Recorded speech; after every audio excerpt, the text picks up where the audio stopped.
जुल्म के आगे दुश्मन भी झुक जाएगा, यदि है हौसला बुलंद तो ये वक्त भी रुक जाएगा, यदि खुद की मेहनत पे है भरोसा तो ये पूरा जहां क्या ये आसमां भी झुक जाएगा। तो आइए दोस्तों मिल करके संघर्ष करते हैं। मैं आपके लिए आगामी आने वाले परीक्षाओं के लिए एक ऐसा सेशन लेकर के आया हूं जो आपका इलेक्ट्रिशियन थ्योरी का सबसे मोस्ट सिलेबस का एक पार्ट है, जिसको हम पावर जनरेशन के नाम से जानते हैं। और पावर जनरेशन का आज हमारा सेकेंड क्लास है, फर्स्ट क्लास हो चुका है। बिल्कुल नेक्स्ट लेवल का क्वेश्चन पहले वाले क्लास में मैं सॉल्यूशन दिया हूं, है ना। पार्ट नंबर फर्स्ट को जरूर देखिएगा, इसके बाद आपको इस क्लास को भी देखना है ना। और हर क्वेश्चन को आइए मिल करके हम हर क्वेश्चन का बिल्कुल दमदार तरीके से सॉल्यूशन निकालते हैं, है ना। तो नोटबुक के साथ तैयार हो जाइएगा हर क्वेश्चनों का सामना करने के लिए। और हर क्वेश्चन देखिए आपसे अलग अलग तरीके से सवाल पूछेगा और आपको अपने अंदाज में दोस्तों सवालों का जवाब देना है ना। और जिन भी सवाल का आपको आंसर पता है कमेंट बॉक्स में उसका आंसर देना है। तो आइए जरा दिल से दिल तक की क्लास में दिल लगी के साथ जुड़े रहिएगा। हर क्वेश्चन का पीडीएफ आपको मिलेगा, इसलिए टेलीग्राम चैनल को हमारे ज्वाइन जरूर करिएगा मेरे भाई। पहला क्वेश्चन देखिए आपके सामने आ चुकी है। 21st क्वेश्चन जो है आज का आपके इस क्लास का पहला क्वेश्चन है ना। पहला क्वेश्चन है, देखिए पहला क्वेश्चन आपसे क्या कह रहा है कि खुले स्थानों पर लगे सब स्टेशन की जो ऑपरेटिंग वोल्टेज कैपेसिटी होती है वो मेरे भाई कितना होती है, यही आपको बताना है। ये होती है आपकी 33 किलो वोल्ट से लेकर के 132 किलो वोल्ट। आपके सामने मैं इसीलिए एक छोटा सा ये लेआउट भी लेकर के आया हूं। ये लेआउट किसके लिए है? ये लेआउट दोस्तों आउटडोर सब स्टेशन का है। देखिए प्राइमरी ट्रांसमिशन लाइन है ना, ये क्या है आपका प्राइमरी ट्रांसमिशन लाइन है ना, प्राइमरी ट्रांसमिशन लाइन। और जो सेकेंडरी ट्रांसमिशन लाइन है ना, दो प्रकार के ट्रांसमिशन लाइन होते हैं, है ना, दो प्रकार के ट्रांसमिशन लाइन होते हैं। तो बेसिकली जो प्राइमरी ट्रांसमिशन लाइन और सेकेंडरी ट्रांसमिशन लाइन होते हैं ना, वो आउटडोर टाइप के ही होते हैं, यानी कि खुले स्थानों में इनका जो है इंस्टॉलमेंट किया जाता है। इसलिए इस डायग्राम को आप देखिएगा, है ना। इनकी वोल्टेज कैपेसिटी जो होती है वो मैंने आपको बताई दी है 33 किलो वोल्ट से 132 किलो वोल्ट। इनको इनकमिंग सप्लाई कहाँ से मिलती है? तो देखिए जो ओवरहेड ट्रांसमिशन लाइन होते हैं ना, यानी कि 220 किलो वोल्ट से ज़्यादा कैपेसिटी वाले जो ट्रांसमिशन लाइन होते हैं वहाँ से क्या होता है कि इनको इनकमिंग दिया जाता है। और फिर यहाँ पर एक ट्रांसफार्मर लगी होती है ना। इन ट्रांसफार्मर की कैपेसिटी अगर आपसे कोई पूछे तो कैपेसिटी होती है इनका, देखिए 5 से लेकर के 50 MVA। कितना? 5 से 50 MVA। अगर M का मतलब यहां पर देखिए मेगा से है 10 की घात 6, यानी कि लगभग 5 करोड़ वोल्टेज इसका क्या होता है, ये इसकी कैपेसिटी का ट्रांसफार्मर यहां पर यूज किया जाता है। और ये कई बार क्या करता है, स्टेप डाउन करता है वोल्टेज को, और स्टेप डाउन करके जो इससे छोटे सब स्टेशन होते हैं मेरे भाई उनको क्या करता है, ये सप्लाई देता है ना। तो इस डायग्राम से आप मेरे द्वारा बताए गए चीजों को आप समझ सकते हैं, ठीक है ना। चलिए सामना करिए क्वेश्चन नंबर 22 का। ग्रैनुलर का मुख्यतः कार्य जो होता है ना वो क्या होता है, ये आपको बताना है। सबसे पहली बात तो ग्रैनुलर है क्या चीज, है ना, किस चिड़िया का नाम है ग्रैनुलर? तो ये ग्रैनुलर एक प्रकार का क्या है मेरे भाई, ये है एक लाइटिंग अरेस्टर, है ना। ये क्या होता है, लाइटिंग अरेस्टर होती है ना, लाइटिंग ये अरेस्टर होती है। और लाइटिंग अरेस्टर का काम क्या होता है, अब आपको समझ में आएगा कि ये आकाशीय बिजली से निजात दिलाती है हमें, है ना, सर्किट को। देखिए ग्रैनुलर जो होता है ना, ये किस मटेरियल से बना होता है? तो ये जो आपका दानेदार पाउडर होती है ना, एक दानेदार या फिर रवेदार पाउडर होता है ना। एक रवेदार पाउडर लिखेगा, है ना, यहाँ पर लिखेगा रवेदार पाउडर। जो एक रवेदार पाउडर होता है उसी को मिला करके बनाया जाता है। और इस क्वेश्चन में यानी कि इस पाउडर का ही सब कमाल है। पाउडर क्या करता है, ये अपने में से जो आसमानी बिजली होती है ना, जो आसमानी करंट होती है, इस करंट को ये क्या होने देती है, इस करंट को ये दोस्तों अपने में से पास आउट होने देती है। बट जो नॉर्मल करंट होती है ना, उसको अपने में से पास नहीं होने देती। यानी नॉर्मल करंट के लिए क्या करती है, एक इंसुलेटर के रूप में काम करती है ना। अगर आपके एग्जाम में ये पूछ ले तो बिल्कुल दोस्तों छापिएगा, इसका आंसर हो जाएगा option number B. Next question देखिए यहाँ पर, खंभों व टावर लाइनों में लगे क्रॉस आर्म का क्या कार्य होता है ना। अब मैं आपको एक और बात बताऊंगा यहाँ पर कि कल मेरे पास एक कॉल आया था आप जैसे किसी एक स्टूडेंट का था कॉल। उन्होंने कहा सर मुझे पढ़ने का ना बिल्कुल मन नहीं करता है, लेकिन कमाल की बात यह है कि मुझे नौकरी चाहिए। एक तो उन्होंने इतना बेतुकी भरी बातें बोला कि मुझे पढ़ने का मन नहीं करता है और नौकरी भी चाहिए। मेरे भाई, जब आपको पढ़ने का मन ना करे ना, तो आप अपने माता पिता का उदास चेहरा देख लीजिए, है ना। आपके लाइफ में कौन कौन सी अभी कमी है, उस कमी को एक बार देख लीजिए, अपने आप आपको अपने अंदर से मोटिवेशन जागेगा, है ना। जब आपके माँ बाप उदास चेहरा लेकर बैठते हैं, पैसों की किल्लत से जूझ रहे होते हैं ना, पैसों की कमी से आपकी ज़रूरतें जब पूरा नहीं हो रही होती हैं, जब आप बीमार होते हैं तो मेडिसिन के लिए आपके पास पैसे तक नहीं होते हैं, डॉक्टर को देने के लिए, इलाज कराने के लिए तक पैसे नहीं होते हैं ना, उस पल को याद कर लीजिएगा, है ना। ये क्वेश्चन आप मेरे से करेंगे ही नहीं, ठीक है ना। तो अब मैं क्या ही बताऊं उनके बारे में, है ना। लौटते हैं अपने क्वेश्चन की तरफ। खंभों व टावर लाइनों में लगे क्रॉस आर्म का क्या कार्य होता है। तो क्रॉस आर्म जो होता है ये क्या करता है कि लाइन में जो इंसुलेटर होते हैं उनको टेक देता है, और उसी इंसुलेटर के ऊपर यहाँ पर आप देख पा रहे होंगे कि वायर कनेक्ट होते हैं, वायर लगे होते हैं, है ना। इसमें यह आपका क्रॉस आर्म, ये क्या है आपका cross arm, FRP V angle वाला, है ना, V angle cross arm. Cross arm का काम क्या होता है, ये होता है बेसिकली। अभी देखिए, अगर मैं आपकी जानकारी के हिसाब से बता दूं कि अगर मैं आपसे पूछूं कि क्रॉस आर्म जहां पर लगी हुई है और इस RCC पोल का सबसे टॉप वाला हिस्सा, इन दोनों के बीच में गैप कितना होना चाहिए, तो ये मेरे भाई 100 सेंटीमीटर गैप मेंटेन करके रखना चाहिए, है ना। इतना चीजें आप जान लीजिएगा। और ये क्रॉस आर्म जो बने होते हैं ना, ये लोहे का एंगल होता है, कई बार लकड़ियों के भी बने होते हैं, है ना। तो आवश्यकता के अनुसार इसको लगाया जाता है और वोल्टेज के कैपेसिटी के अनुसार भी इसको हम लगाते हैं। मध्यम तथा ऊंची पावर के लिए एयर सर्किट ब्रेकर में हवा का मेरे भाई प्रेशर कितना होता है। बहुत ही बढ़िया क्वेश्चन है, बहुत ही इजी। तो आप बिल्कुल ऐसे क्वेश्चन को आप नहीं कह सकते हैं, है ना। 50 से 60 किलोग्राम प्रति सेंटीमीटर के हिसाब से इसमें एयर का प्रेशर होता है, और हाई प्रेशर, इसको हम हाई प्रेशर मानते हैं। और हाई प्रेशर यही क्या काम करती है, यही काम करती है आर्क को बुझाने का काम करती है, मध्यम व ऊंची पावर के लिए, है ना। तो ये होता है बेसिकली इनका क्या काम होता है, आर्क का शमन करना। इसमें जो हवा होती है वो प्रेशर के कारण प्रेशराइज्ड होकर के इसमें भरी होती है ना। अगला, 1 किलोग्राम यूरेनियम है आपके सामने, है ना। आपके पास 1 किलोग्राम का यूरेनियम है, और फिशिंग के द्वारा कितना ताप एनर्जी प्रेरित की जा सकती है, यानी कि जनरेट की जा सकती है। तो देखिए, जनरेट तो हम कर सकते हैं मेरे भाई 25 × 10⁻⁴ किलो वाट हावर, है ना। अब फिशन क्या होता है, फिशन का मतलब होता है कि जैसे कि न्यूट्रॉन्स है ना, एक न्यूट्रॉन्स है आपके पास। इस न्यूट्रॉन्स को आप क्या करेंगे, इस न्यूट्रॉन्स को आप क्या करेंगे यूरेनियम के साथ, है ना। किसके साथ, यूरेनियम के साथ। अब यूरेनियम क्या है, ये एक प्रकार का फ्यूल है ना। इसके साथ आप बारंबारिता करेंगे, जिससे एक एनर्जी रिलीज होती है, और उस एनर्जी का नाम मैंने बताया था आपको, बाइंडिंग एनर्जी, है ना। उस एनर्जी का नाम क्या है, बाइंडिंग एनर्जी। देखिए, वाइंडिंग अलग चीज है जो कॉइल से तैयार होती है, और बाइंडिंग एक प्रकार का एनर्जी होता है ना। तो बाइंडिंग एनर्जी रिलीज होती है, ठीक है ना। तो 1 किलोग्राम यूरेनियम को आप फिशिंग करेंगे तो इतना एनर्जी प्राप्त होगा। अगर मैं आपसे ये कह दूं कि आप कोयला कितना जलाएंगे कि आपके पास इतना एनर्जी प्राप्त हो, तो कोयला देखिए कितना जलाना पड़ेगा आपको, 36,000 टन। कितना, 36,000 टन अगर आप कोयला जलाते हैं, अब 36,000 टन आप खुद सोच सकते हैं कि कोयला की क्वांटिटी कितना ज़्यादा हो जाएगा, बहुत ज़्यादा हो जाएगा 36,000 टन। 36,000 टन कोयला जलाएंगे तो इतना एनर्जी प्राप्त होगा, और 1 किलोग्राम यूरेनियम आप यूरेनियम का फिशिंग करेंगे। फिशिंग एक प्रकार का प्रोसेस होता है पावर जनरेशन, हीट जनरेट करने के लिए, है ना, तो इतना एनर्जी प्राप्त होगा। अब बड़ा ख्वाहिश होगा आपका कि भाई इसके बारे में भी आप हमें बता दीजिए सर 235 क्या है, ये नंबर कौन सा नंबर है ना।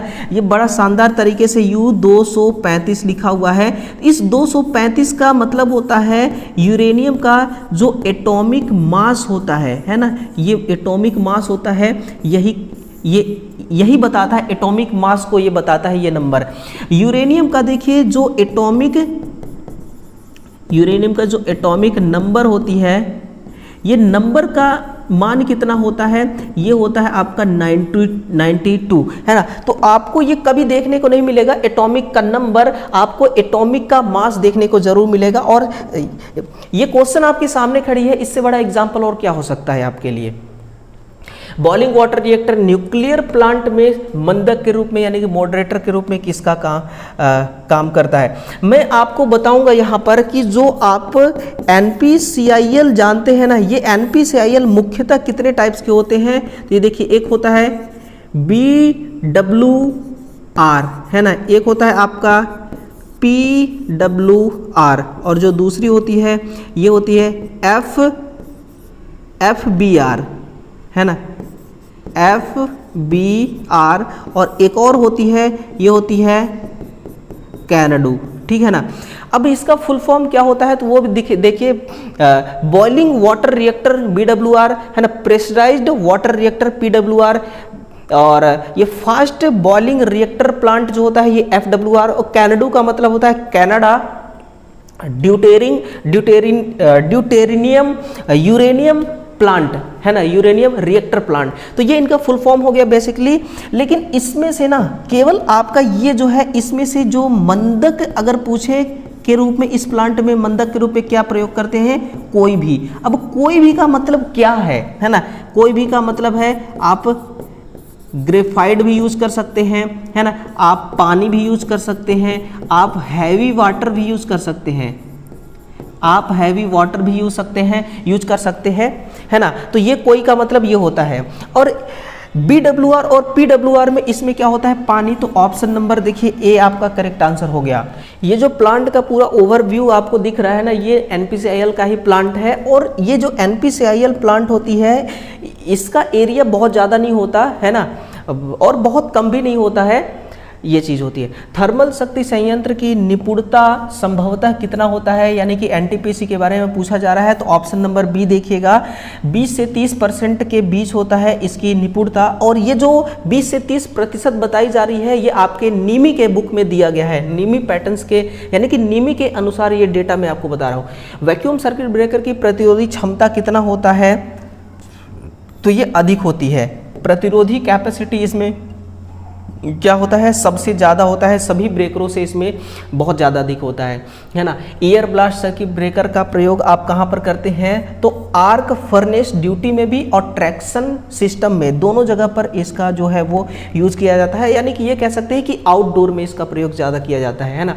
रेलवे में सामान्यतः प्रयोग किया जाने वाला कौन सा ब्रेकर है, तो ये एयर सर्किट ब्रेकर है। और ये सर्किट ब्रेकर देखिए AC में भी काम आती है, और फिर ये DC में, दोनों जगहों पर इसका हम इस्तेमाल करते हैं, एयर ब्रेक सर्किट ब्रेकर, जिसको हम ACB भी कहते हैं शॉर्ट फॉर्म में, है ना। अगला, ऐसा सर्किट ब्रेकर जिसपे कोई मरम्मत योग्य पुर्जा नहीं होता है, क्या कहलाता है, बताइए। अब इस चित्र को तो देख करके आप बता देंगे, है ना, क्योंकि मैं आपको कुछ और कंटेंट देना चाहता हूं, इसलिए इस चित्र को लेकर के आया। लेकिन आपके एग्जाम में देखिए इस प्रकार से किसी भी प्रकार का कोई चित्र नहीं दिया रहेगा, आपको सिलेक्ट करना पड़ेगा मिनिएचर सर्किट ब्रेकर।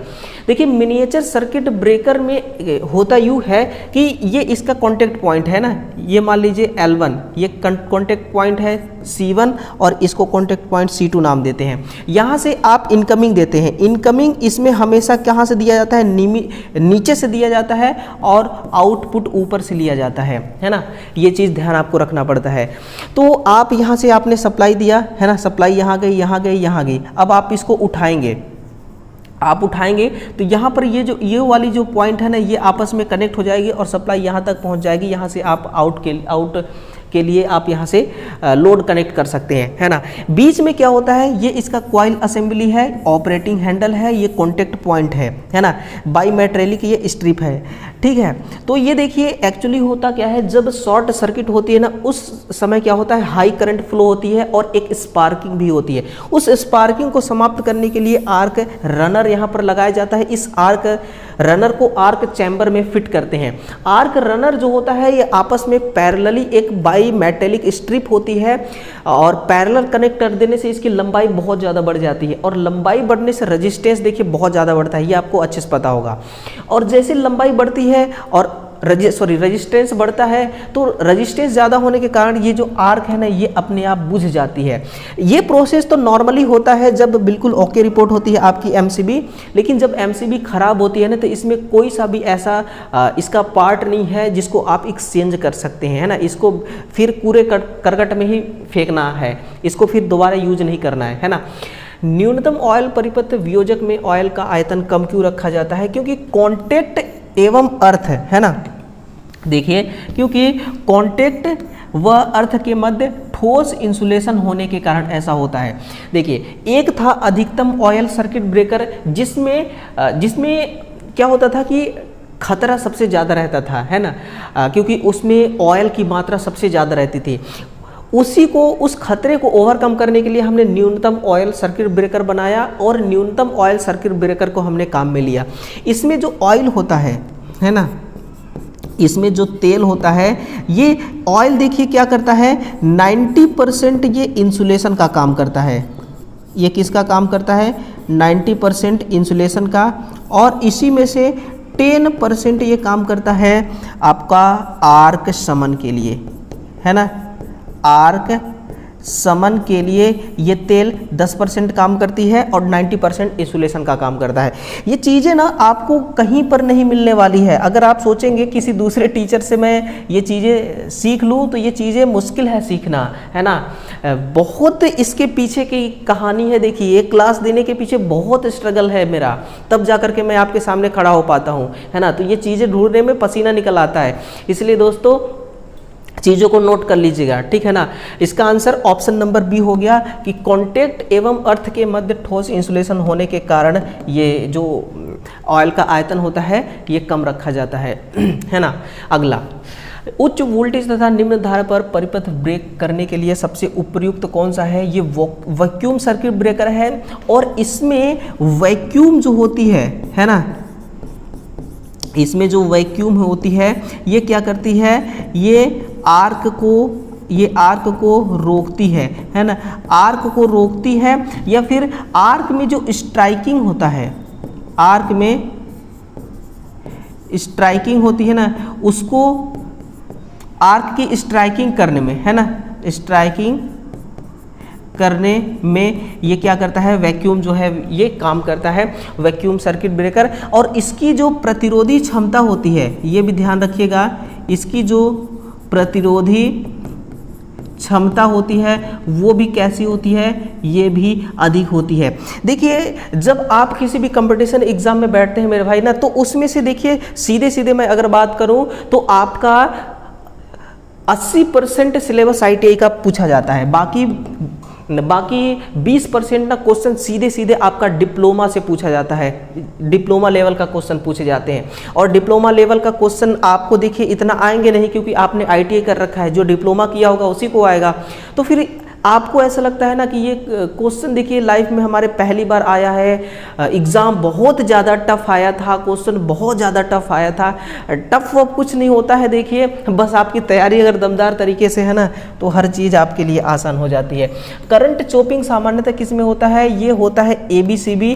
ये किस में होता है, एयर ब्लास्ट सर्किट ब्रेकर में इसमें धारा चोपिंग होती है ना। और धारा चोपिंग एक प्रकार का नुकसान है। ये क्या करता है, ये देखिए यूँ करता है कि जो आपकी सर्किट ब्रेकर होती है ना, इसको ओवर वोल्टेज बनाता है ना, स्वतः ही ओवर वोल्टेज हो जाता है सर्किट ब्रेकर के अंदर। तो धारा चोपिंग जैसे प्रक्रिया किसके अंतर्गत आती है, ये एयर ब्लास्ट सर्किट ब्रेकर के अंतर्गत आती है, जो कि ये काम करती है आपका 22 किलो वोल्ट से लेकर के 66 किलो वोल्ट तक की वोल्टता रेंज के लिए, है ना। इस लाइन के लिए, सब स्टेशन के लिए इसका हम इस्तेमाल में लेते हैं, है ना। छोटे मोटे जगह पर इसका इस्तेमाल भी नहीं लेते। और जब ये सर्किट को तोड़ती है मेरे भाई, तो बहुत ज़्यादा आवाज़ करती है, ब्लास्ट करती है। नाम से ही पता चल रहा है ना, ब्लास्टिंग, है ना। ये होता है। एयर ब्रेक सर्किट ब्रेकर किस सिद्धांत पर काम करता है, तो ये देखिए हाई प्रेशर व्यवधान, है ना, हाई प्रेशर इंटरप्शन के सिद्धांत पे ये क्या काम करती है एयर ब्रेक सर्किट ब्रेकर। और इसमें खासियत तो मैंने आपको बता ही दिया कि एयर ब्रेक सर्किट ब्रेकर जो होता है ये डीसी में भी काम करती है और एसी में भी काम करती है। हाई प्रेशर व्यवधान यानी कि हाई प्रेशर इंटरप्शन के सिद्धांत पर ये काम करती है ना।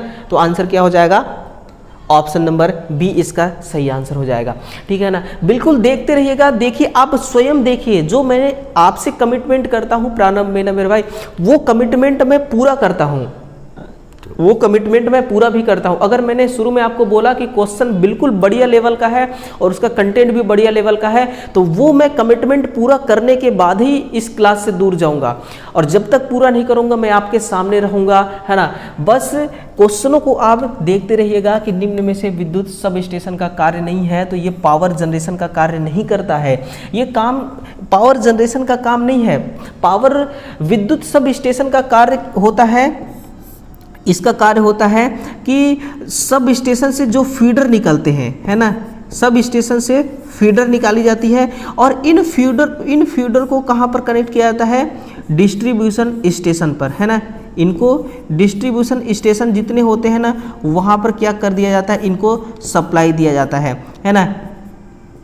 मान लीजिए कि 4 डिस्ट्रीब्यूशन स्टेशन है, तो चारों डिस्ट्रीब्यूशन स्टेशन को इनकमिंग सप्लाई फीडर के माध्यम से सब स्टेशन द्वारा दिया जाता है और वोल्टेज को स्टेप डाउन करके दिया जाता है ना। तो ये होता है और साथ में पावर फैक्टर भी सुधारती है। आपने सिंक्रोनस मशीन के बारे में जरूर पढ़ा होगा, है ना। जब सिंक्रोनस मशीन को हम नो लोड की कंडीशन में ओवर एक्साइटेशन पे चलाते हैं, तो वो सिंक्रोनस कंडेंसर बन जाती है और सब स्टेशन में लगा करके पावर फैक्टर सुधार लेते हैं। निम्न वोल्टेज को उच्च वोल्टेज में भी बदलते हैं और हाई फ्रीक्वेंसी को लो फ्रीक्वेंसी में भी बदल देते हैं। ये सब स्टेशन का काम है ना। संयोजन के आधार पर वितरण प्रणाली का भाग नहीं है, तो वो है आपका अंडरग्राउंड सिस्टम। ये अंडरग्राउंड सिस्टम आपके कनेक्शन के आधार पर डिस्ट्रीब्यूशन सिस्टम का ये पार्ट एक नहीं है ना। इतना ध्यान रखिएगा। बाकी तीनों है, बाकी ये तीनों है। नंगे तारों को पोलो या टावरों पर किस विधि में उपयोग किया जाता है, तो ये देखिए आपका सिरों पर लाइन। आपने देखा होगा ना कि टावर के माध्यम से, पोल के माध्यम से और इन दोनों के माध्यम से हम क्या करते हैं, नंगे तारों को, अब तो केबल आ गया है, पहले क्या हुआ करता था कि हम नंगे तार का इस्तेमाल करके, आज भी जो टावर लाइन होते हैं उसमें नंगे तार ही ACSR, CCSR तार का प्रयोग करते हैं, है ना।